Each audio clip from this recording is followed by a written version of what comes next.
നമസ്കാരം. Book lover LLNLന്റെ പുതിയൊരു എപ്പിസോഡിലേക്ക് എല്ലാവർക്കും സ്വാഗതം. ഇന്ന് നമ്മൾ ഒരു ബുക്ക് അൺബോക്സിംഗ് വീഡിയോ ആയിട്ടാണ് വന്നിരിക്കുന്നത്. ഇത് വിപഞ്ചിക ഗ്രന്ഥശാല നടത്തിയ ഒരു മത്സരത്തിന് എനിക്ക് പ്രൈസ് കിട്ടിയത് കൊണ്ട് നിധി ബുക്സിൽ നിന്നും വിപഞ്ചിക ഗ്രന്ഥശാല അയച്ചു തന്ന പുസ്തകങ്ങളാണ്. അപ്പോൾ വിപഞ്ചിക ഗ്രന്ഥശാല നടത്തിയ മത്സരം എന്തായിരുന്നു എന്ന് ആദ്യം പറയാം. അതൊരു ബുക്ക് റിവ്യൂ കോമ്പറ്റീഷൻ ആയിരുന്നു. ഫെബ്രുവരി 14 വാലന്റൈൻസ് ഡേ ആയതുകൊണ്ട് നമ്മൾ വായിച്ചതിൽ പ്രണയവുമായിട്ട് ബന്ധപ്പെട്ട അല്ലെങ്കിൽ പ്രണയം തീമായിട്ടുള്ള ഒരു പുസ്തകത്തിനെ കുറിച്ച് റിവ്യൂ ചെയ്യാനായിരുന്നു അവർ പറഞ്ഞിട്ടുണ്ടായിരുന്നത്. റിവ്യൂ അല്ല, ഒരു കുറിപ്പ് എഴുതി അയക്കാമെന്നായിരുന്നു വിഷയം. അപ്പോൾ ഞാൻ നമ്മുടെ കഴിഞ്ഞ വീഡിയോയിൽ പറഞ്ഞിട്ടുണ്ടായിരുന്ന, അതായത് കുറച്ച് പുസ്തകങ്ങളുടെ ഒരു വീഡിയോ നമ്മൾ ചെയ്തിട്ടുണ്ടായിരുന്നു. വാലന്റൈൻസ് ഡേക്ക് ഗിഫ്റ്റ് കൊടുക്കാൻ പറ്റുന്ന പുസ്തകങ്ങളെന്നും പറഞ്ഞിട്ട് അതിൽ ഞാൻ ബെസോ എന്ന് പറയുന്ന ഒരു പുസ്തകം പറഞ്ഞിട്ടുണ്ടായിരുന്നു. ആ പുസ്തകത്തിനെ കുറിച്ചുള്ള കുറിപ്പാണ് ഞാൻ ഇട്ടിട്ടുണ്ടായിരുന്നത്. ബെസോ ഓർമ്മിക്കുവാൻ ഒരു പ്രണയം, എഴുതിയത് വിജിൽ ആനന്ദാണ്. അദ്ദേഹം VJD എന്നാണ് അറിയപ്പെടുന്നത്. അപ്പോൾ ആ പുസ്തകത്തിനെ കുറിച്ചായിരുന്നു ഞാൻ എഴുതിയത്. അങ്ങനെ എനിക്കതിന് ഫസ്റ്റ് കിട്ടിയപ്പോൾ അതിൻ്റെ സമ്മാനം അവർ ആദ്യമേ പറഞ്ഞിട്ടുണ്ടായിരുന്നു. 1000 രൂപയുടെ പുസ്തകങ്ങൾ സമ്മാനമായിട്ട് തരുമെന്നായിരുന്നു. അപ്പോൾ അത് നമുക്ക് തന്നെ ഏത് പുസ്തകം വേണമെന്ന് ചൂസ് ചെയ്യായിരുന്നു. അങ്ങനെ എനിക്ക് പ്രൈസ് കിട്ടി. അങ്ങനെ വിപഞ്ചിക ഗ്രന്ഥശാല കോണ്ടാക്ട് ചെയ്തു. പ്രൈസ് കിട്ടിയതിന് അഭിനന്ദനങ്ങളൊക്കെ അറിയിച്ചു. ഇതൊക്കെ കഴിഞ്ഞ ആഴ്ചയാണ് നടക്കുന്നത്. അത് കഴിഞ്ഞ ഉടനെ തന്നെ നിധി ബുക്സിൽ നിന്നും ആള് വിളിച്ചിരുന്നു. കാരണം വിപഞ്ചിക ഗ്രന്ഥശാല നിധി ബുക്സ് എന്ന് പറയുന്ന ഓൺലൈൻ ബുക്ക് സെല്ലേഴ്സിനെയാണ് ഏൽപ്പിച്ചിട്ടുണ്ടായിരുന്നത് ബുക്ക് എത്തിക്കാനായിട്ട്. അപ്പോൾ അവർ കോണ്ടാക്ട് ചെയ്തു. 1000 രൂപയ്ക്ക് പർച്ചേസ് ചെയ്യാവുന്ന പുസ്തകങ്ങൾ എനിക്കിഷ്ടമുള്ളത് ഏതൊക്കെയാണെന്ന് തിരഞ്ഞെടുക്കാൻ പറഞ്ഞിട്ടുണ്ടായിരുന്നു. അപ്പോൾ ഞാൻ കുറച്ച് പുസ്തകങ്ങൾ പറഞ്ഞിട്ടുണ്ടായിരുന്നു.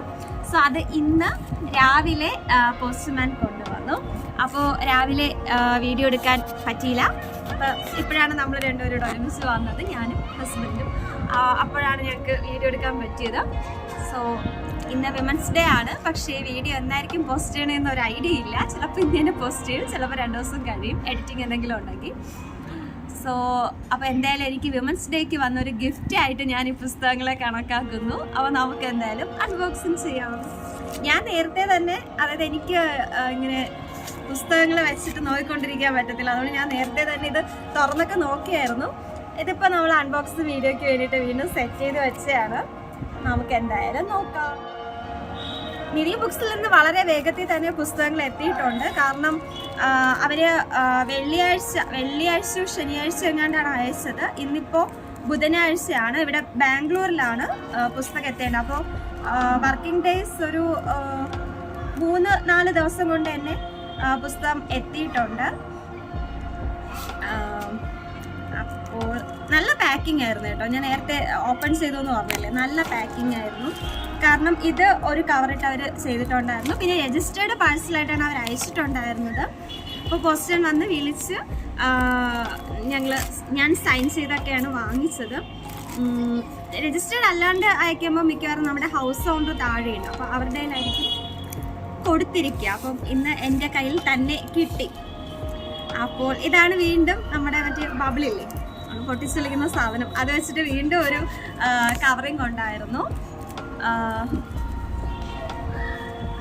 സോ അത് കഴിഞ്ഞിട്ട് അതിൻ്റെ അകത്തും ഒരു പ്ലാസ്റ്റിക് കവറുണ്ട്. നമ്മളത് സെപ്പറേറ്റ് ആയിട്ടൊന്നും കാണിക്കുന്നില്ല. നോക്കട്ടെ പറ്റുമെന്ന്. നമുക്ക് ബബിള് പൊട്ടിച്ച് കളിക്കാം. സോ കിട്ടിയിട്ടുണ്ട്. ഈ കവർ നമുക്ക് കാണാൻ പറ്റും. ഞാൻ ഒരുമിച്ചെടുക്കാമെന്നാണ് വിചാരിച്ചത്. പക്ഷേ ഓക്കെ, ഞാൻ നേരത്തെ പൊട്ടിച്ചെന്ന് പറഞ്ഞില്ല. അപ്പോൾ ഇതെല്ലാം സെലോ ടേപ്പ് വെച്ചിട്ടൊക്കെ ഒട്ടിച്ചിട്ടുണ്ടായിരുന്നു. അതായത് ഓരോന്നും പ്രത്യേകം സെലോ ടേപ്പ് ഇട്ട് ഒട്ടിച്ച് അത്രയും സേഫ് ആയിട്ടാണ് പുസ്തകങ്ങൾ അയച്ചിട്ടുണ്ടായിരുന്നത്. അത് കാണിക്കാൻ വേണ്ടിയിട്ടാണ് ഞാൻ ഇത് പ്രത്യേകം പറഞ്ഞത്. അപ്പോൾ ചില ബുക്ക് സെല്ലേഴ്സ് അങ്ങനെയൊന്നും ചെയ്യാറില്ല. അവർ ജസ്റ്റ് ഒരു കവറിലിട്ടങ്ങ് അയക്കും.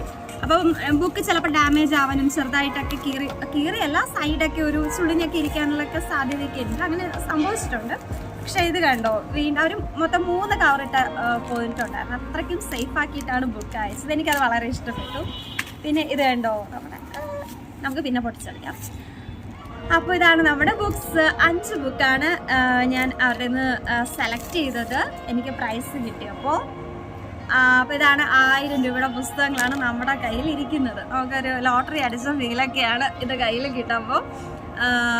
ഓക്കെ, അപ്പോൾ ഫസ്റ്റ് തന്നെ ഞാൻ കാണിക്കാൻ പോകുന്നത് സുധാ മേനോൻ്റെ ചരിത്രം അദൃശ്യമാക്കിയ മുറിവുകൾ എന്ന് പറയുന്ന പുസ്തകമാണ്. ഇത് DC ബുക്സ് ആണ് പുറത്തിറക്കിയിട്ടുള്ളത്.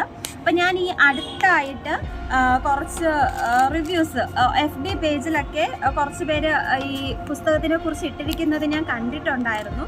അപ്പം ഞാനത് കൂടുതൽ വായിച്ചില്ല. ആ പുസ്തകത്തിൽ അതായത് ആ റിവ്യൂ ഒന്നും കൂടുതൽ ഞാൻ വായിച്ചില്ല. ഇടയ്ക്കുള്ള എന്തോ 2 സെൻറ്റൻസൊക്കെ വായിച്ചുള്ളൂ. അപ്പോൾ കുറച്ച് പേരിങ്ങനെ ഇട്ടപ്പോഴത്തേക്കും ഈ ചരിത്രം അദൃശ്യമാക്കിയ മുറിവുകൾ എന്ന ഒരു പേര് കേട്ടപ്പോൾ തന്നെ എനിക്ക് എന്താണ് സംഭവം എന്നറിയാനുള്ള ഒരു ആഗ്രഹം തോന്നി. അങ്ങനെയാണ് ഞാൻ ഈ പുസ്തകം വാങ്ങിക്കുന്നത്. അപ്പോൾ ചരിത്രം അദൃശ്യമാക്കിയ നിഴലുകൾ ബൈ സുധാ മേനോൻ ആണ് നമ്മുടെ ആദ്യത്തെ പുസ്തകം. ഇനി രണ്ടാമത്തെ പുസ്തകം ഞാൻ കുറച്ച് നാളായിട്ട് ഇങ്ങനെ നോട്ടായിട്ട് വച്ചേക്കുമായിരുന്നു. ചില ബുക്ക് റിവ്യൂ ഗ്രൂപ്പിലൊക്കെ വന്നിട്ടുണ്ടായിരുന്നൊരു ബുക്കാണ്. നമ്മുടെ സ്വന്തം ജോസഫ് അന്നംകുട്ടി ജോസിൻ്റെ സ്നേഹം കാമം ഭ്രാന്ത് എന്ന പുസ്തകമാണിത്. ഇതും DC ബുക്സ് ആണ് പുറത്തിറക്കിയിട്ടുള്ളത്. അപ്പോൾ ദൈവത്തിൻ്റെ ചാരന്മാർ വായിച്ച് നമ്മളെല്ലാം ജോസഫ് അന്നംകുട്ടി ജോസിൻ്റെ ഫാനായതാണല്ലോ നമ്മളെല്ലാം. ഞാൻ അപ്പോൾ അദ്ദേഹത്തിൻ്റെ പുതിയ പുസ്തകം ഈ അടുത്ത സമയത്താണ് ഇറങ്ങിയത്. ഇറങ്ങിയപ്പോൾ തന്നെ ഒരുപാട് പേര് ഇൻസ്റ്റഗ്രാമിലും FBയിലും ഒക്കെ അതിൻ്റെ കുറിപ്പുകൾ പങ്കുവച്ചിട്ടുണ്ടായിരുന്നു. അപ്പോൾ ഞാൻ അതൊന്നും നോക്കിയിട്ടുണ്ടായിരുന്നില്ല. പക്ഷേ അടുത്ത കാലത്തായിട്ട് നമ്മുടെ ലൂംബാനിക്സിൻ്റെ ഗ്രൂപ്പിൽ അതിൻ്റെ അഡ്മിനായിട്ടുള്ള ഷാദി ചേച്ചി ഇതിനെക്കുറിച്ച് കുറച്ച് കുറിപ്പുകളൊക്കെ ഇട്ടിട്ടുണ്ടായിരുന്നു. പിന്നെ ആ ചേച്ചി വാട്സപ്പിൽ സ്റ്റാറ്റസും വെച്ചത് കണ്ടപ്പോൾ എനിക്ക് എന്തായാലും ഈ പുസ്തകം വാങ്ങണമെന്ന് ഞാനിങ്ങനെ ആഗ്രഹിച്ചിരിക്കുകയായിരുന്നു. അപ്പോഴാണ് നമുക്ക് 1000 രൂപയുടെ പുസ്തകങ്ങൾ അടിച്ചത്. എന്നാൽ പിന്നെ ഇത് വാങ്ങിക്കാമെന്ന് വിചാരിച്ചു. അപ്പോൾ ഇതാണ് നമ്മുടെ രണ്ടാമത്തെ പുസ്തകം. ഇനി നമുക്ക് 3 പുസ്തകങ്ങളുണ്ട്. 3ഉം കുഞ്ഞ് ഷോർട്ട് സ്റ്റോറീസിലാണ് ഉൾപ്പെടുന്നത്. അതിൽ ആദ്യത്തേത് ഞാൻ ഈ അടുത്ത കാലത്ത് ഫാനായി മാറിയ ഒരു കഥാകൃത്താണ് KS രതീഷ്. അദ്ദേഹത്തിൻ്റെ ഹിറ്റ്ലറും തോറ്റക്കുട്ടിയും എന്ന പുസ്തകമാണ് ഈ മൂന്നാമതായിട്ട് ഞാൻ കാണിക്കുന്നത്. ഞാൻ ഈ അടുത്ത കാലത്താണ് അദ്ദേഹത്തിൻ്റെ തണ്ടക്കിണർ എന്ന് പറയുന്ന ഒരു പുസ്തകം വായിച്ചത്. അതിനുശേഷം ഞാൻ അദ്ദേഹത്തിൻ്റെ വലിയ ഫാനായിട്ട് മാറി. അപ്പം ഞാൻ അതിന് മുന്നേ തന്നെ അദ്ദേഹത്തിൻ്റെ കേരളോൽപ്പത്തി എന്ന് പറയുന്ന പുസ്തകം വാങ്ങിയിട്ടുണ്ടായിരുന്നു കുറച്ച് വർഷം മുന്നേ. പക്ഷെ ഞാനത് വായിച്ചിട്ടുണ്ടായിരുന്നില്ല. എനിക്ക് എക്സാം അങ്ങനെ ടൈമൊന്നും ഇല്ലാഞ്ഞിട്ട് ഞാനത് വായിച്ചില്ല. അപ്പോൾ റീസെൻ്റ് അല്ല, നമ്മുടെ ഓണം ടൈമിൽ നാട്ടിൽ പോയ സമയത്ത് നമ്മുടെ പുസ്തകോത്സവം നടക്കുന്നുണ്ടായിരുന്നു കേരള ലൈബ്രറി കൗൺസിലിൻ്റെ. അപ്പോൾ അവിടെ പോയപ്പോൾ തന്തക്കിണർ കണ്ടു. അതിൽ ഞാനത് വായിച്ചതിന് ശേഷം എനിക്ക് വളരെ ഇഷ്ടപ്പെട്ട ഒരു പുസ്തകമാണ്. നമ്മളതിൻ്റെ റിവ്യൂ ചാനലിൽ ഇട്ടിട്ടുണ്ടായിരുന്നില്ല, പക്ഷേ FBയിലും ഇൻസ്റ്റഗ്രാമിലൊക്കെ ഇട്ടിട്ടുണ്ടായിരുന്നു. ഞാൻ അതിൻ്റെ ചെറിയൊരു ഷോർട്സ് മാത്രമേ നമ്മൾ ഇട്ടിട്ടുള്ളൂ. ഉടനെ നമുക്ക് അതിൻ്റെ റിവ്യൂ ഒക്കെ ചെയ്യാം. അപ്പോൾ ഈ പുസ്തകവും അതായത് ഹിറ്റ്ലറും തോറ്റക്കുട്ടിയും തന്തക്കിണറും രണ്ടും ഒരുമിച്ചിറങ്ങിയ 2 പുസ്തകങ്ങളാണ്. അന്ന് എനിക്ക് പുസ്തകോത്സവത്തിന് പോയപ്പം ഈ പുസ്തകം ഞാൻ അവിടെ കണ്ടിട്ടുണ്ടായിരുന്നില്ല. ഞാൻ ശ്രദ്ധിക്കാത്തതായിരിക്കാം, വിട്ടുപോയതായിരിക്കും. എന്നാലും തന്തക്കിണർ വായിച്ച് ഫാനായതോടെ ഞാൻ ഈ പുസ്തകവും വാങ്ങണമെന്ന് ആഗ്രഹിച്ചിരിക്കുകയായിരുന്നു. ഇത് മാത്രമല്ല, അദ്ദേഹത്തിൻ്റെ ബാക്കി പുസ്തകങ്ങളും പിറകെ വാങ്ങണമെന്ന് ആഗ്രഹിക്കുന്നു. സോ ഇത് മാതൃഭൂമി ബുക്സ് ആണ് പുറത്തിറക്കിയിട്ടുള്ളത്. KS രതീഷിൻ്റെ ഹിറ്റ്ലറും തോറ്റക്കുട്ടിയും. ഇനി അടുത്ത പുസ്തകമാണ് വന്യം. ഈ അടുത്ത കാലത്ത് കേരള സാഹിത്യ അക്കാദമിയുടെ അവാർഡൊക്കെ നേടിയ പുസ്തകമാണ് വിവേക് ചന്ദ്രൻ എഴുതിയ വന്യം. അപ്പോൾ ആ സമയത്ത് ഒരുപാട് പേര് ഈ പുസ്തകത്തിനെ കുറിച്ചൊക്കെ കുറിപ്പിട്ടിട്ടുണ്ടായിരുന്നു. അപ്പം DC ബുക്സ് ആണ് ഈ പുസ്തകവും പബ്ലിഷ് ചെയ്തിട്ടുള്ളത്. ഇത് ചെറുകഥാ സമാഹാരമാണ്. KS രതീഷിൻ്റെ ഹിറ്റ്ലറും തോറ്റക്കുട്ടിയും ഇതും ഒരു ചെറുകഥാ സമാഹാരമാണ്. അപ്പോൾ അങ്ങനെ ഞാൻ വാങ്ങിയ ആ സമയത്തെ റിവ്യൂവും എല്ലാവരും ഇട്ടിരിക്കുന്നതൊക്കെ കണ്ടു. അപ്പോൾ അങ്ങനെ ആഗ്രഹം തോന്നിയിട്ട് വാങ്ങിയൊരു പുസ്തകമാണ് വന്യം, വിവേക് ചന്ദ്രൻ. അപ്പോൾ നമുക്ക് അതിനെക്കുറിച്ച് വായിച്ചതിന് ശേഷം ഇനി അടുത്ത് നമ്മുടെ M മുകുന്ദൻ.